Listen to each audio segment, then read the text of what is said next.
Let's bring in Chris Uhlmann, our political contributor. Chris, let's start with the forum. What was your overall read on it? There was a sense that Peter Dutton had to reset his campaign after a backflip on policy, and with momentum clearly on Labor's side right now. Yeah, look, I think he did pretty well, but actually I did think that Anthony Albanese won that debate as I was scoring it. And what I would say too is that the People's Forum questions tend to throw up questions that favour Anthony Albanese. I mean, we started with a question on Trump, and then a lot of the questions are, what are you going to do for me kind of questions, and I don't think that they really favoured Peter Dutton in any particular way. And then I also thought that Peter Dutton missed opportunities. Now, when he was asked to ask the Prime Minister a question, his question was, you know, you're going to be the biggest spending government since Whitlam. Well, that's meaningless to most people. They don't care. What they're caring about, particularly in that forum, is what they're going to get out of government, not how big the government deficit is. I would have thought at that stage he could have brought the audience in and said, you promised these people a $275 cut on their electricity bills by now. You're subsidising electricity bills. Are you going to apologise to them? What do you say to them? And are their bills going to come down? I think that sort of thing could have been used much better. And I think with both of the leaders, they have a tendency to move up into this 70 trillion, not trillion, but, billions of dollars, talking about the big picture things.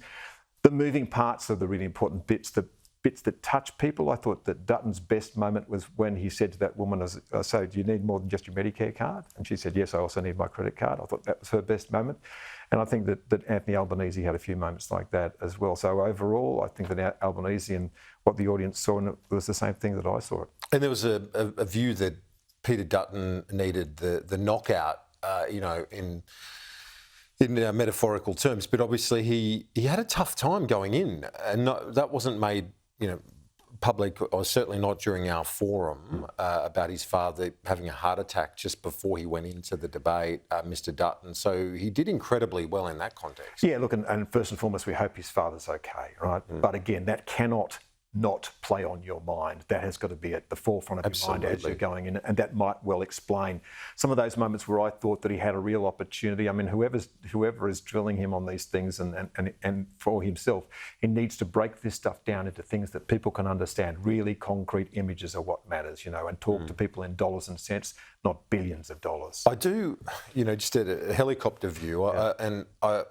I would say this, given it's our debate, but I really like the fact that our democracy can still have this discourse, civil engagement, heated at times, but a proper discussion between two leaders in front of a group of voters. And some parts of the world, and the democratic world right now, where you can't imagine an event like last night happening as we brought it to our viewers. And I think that's a strength of our democracy. It's hugely strong, and we underrate that, right? Look, if you did the same thing in the United States, imagine the invective that you'd get from either sides, because that's where the debate is in the United States at the moment. So you should be really proud of it. I think it's a great thing. I think that Sky's always done a great job with it. One thing I would say, though, is I think that leaders should not be afraid of taking on the public. They're not some kind of folk hero. So when the guy says that, my son, his university basically uses international students, I think it was an opportunity for Peter Dutton to say, that's all well and good, mate, but how many students? 1 million, 2 million, 3 million, 10 million? When the guy says not 10 million, say, yeah, okay, let's walk it back.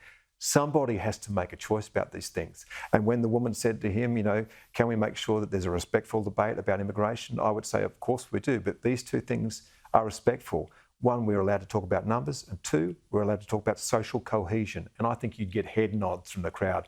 Not everyone necessarily agrees with the punter in the chair next to them. Oh, that's for sure. We saw that too last night with some of the questions, even back to back, opposing views. But on, I want to wrap up, get your thoughts on the coalition's gas plan. I've spoken to people in the industry. They're really scratching their heads as to how this is going to work.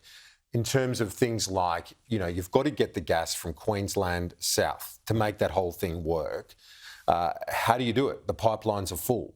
How do you do it and still meet these cost benchmarks that they're talking about? So look, first and foremost, getting more gas in the system is absolutely essential if we're going to get the price down, so at least their head and their heart is in the right place. Then the question is, how do you do it when we're not using the gas under our feet in New South Wales and Victoria? So the first issue you raise is a really important one. The pipelines are full. You can't get this gas south. So how are you going to bring down the price in the short term in New South Wales and Victoria?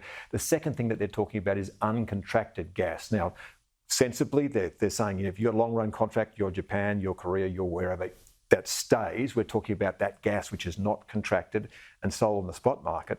Well, what will happen?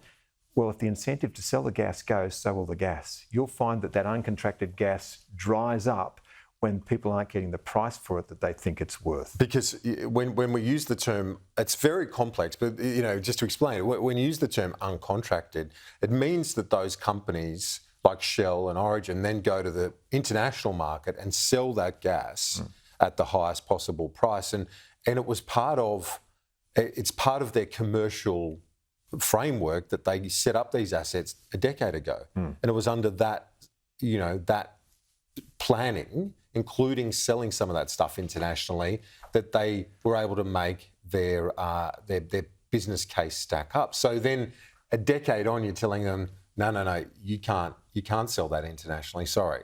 Yeah, no, the other thing too is that people need to understand how this works, right? Those countries paid for that development, right? Yeah. On the understanding that they would get long-run contracts. Two things that we're making people nervous about. One is sovereign risk, is that we might interfere in that. But secondly, this uncontracted gas, as I say, it will not be produced if people don't get a price for it. And they need incentive. We need to just produce more. But let's underline this, and I always come back to this point. It is more wind and solar on the grid will never bring down the cost of electricity, and that is something that at least the coalition understands that they have to keep hammering.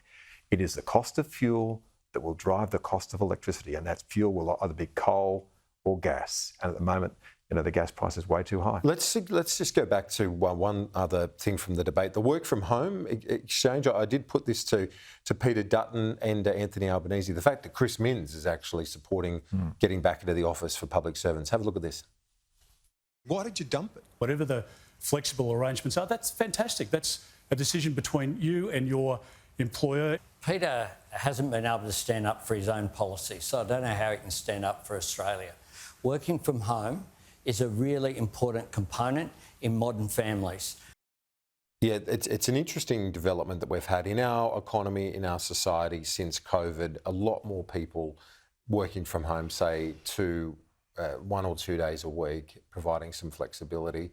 I know where Peter Dutton and the coalition were sort of targeting the view, but unfortunately for them, 2/3 of the public service aren't in Canberra, they're around the country. There are a lot of people in the private sector also who are enjoying the benefits of more flexibility, and it all got blended together, the argument. And that goes down to messaging, right? If we've got a coalition that cannot go to an election now saying that it cannot cut public service jobs or make public servants work from home, where has the coalition got itself to? And that was one of Albanese's strongest moments, where he says, if you can't stand up for your own policy, how can you possibly stand up for the country? So that's an issue for them, and it's a deeper issue than just them backing away from a policy. Is how could you get that so catastrophically wrong? And that has cost them time and cost them skin. And again, this is one of those things where I thought he missed the opportunity. Anthony Albanese early in the debate started to go into everyone working from home, and he should have stopped him at that point and saying, no, that was never the case. And this is what happened. You misrepresented it, as you do, I would have said, on so many things. Yeah, indeed. That would have been a moment.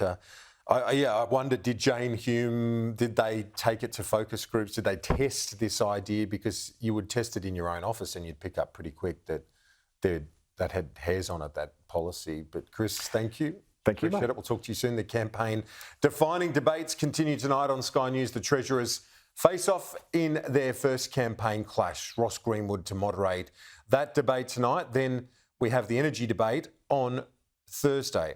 That's with Bowen and O'Brien, and Tom Connell is going to be overseeing that one.